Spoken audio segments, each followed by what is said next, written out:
The 2015 All-Star Game features the 4 greatest living baseball players: Hank Aaron, Johnny Bench, Sandy Koufax, and Willie Mays. I'm in the room sitting next to my grandfather, Yogi Berra. And I'm thinking, wait a second. And I look at him and I said, "Are you dead?" And he said, "Not yet." I don't for a second think he should have replaced any of those players, but he should have been on the field with those players, because his World Series resume and his stats are, put him very firmly in that group, and he deserved to be out there. But again, folks from this generation kind of don't think of him on that level. And I really hope that the doc makes people just remember truly what a great baseball player he was, but then also the fact that he was a better human being.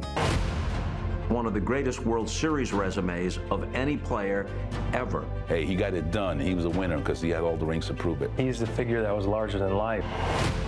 When Yogi comes to the team, they say he doesn't look like a Yankee. He wasn't 6'3" with blonde hair. Everything about him was kind of funny. What do you hope people will take away from this film?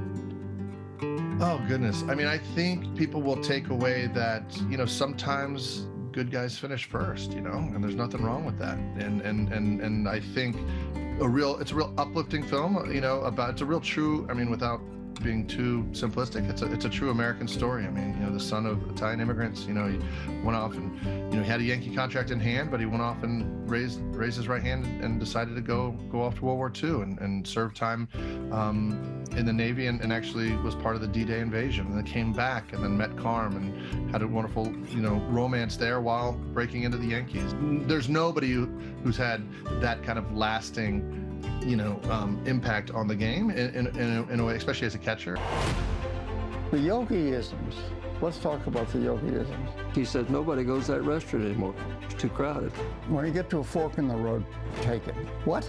And it ain't over till it's over. It makes a lot of sense. One of the main points we're trying to hit is that as great as my grandfather was as a baseball player on the field, that supersized personality of his and the Yogi-isms kind of overshadowed everything.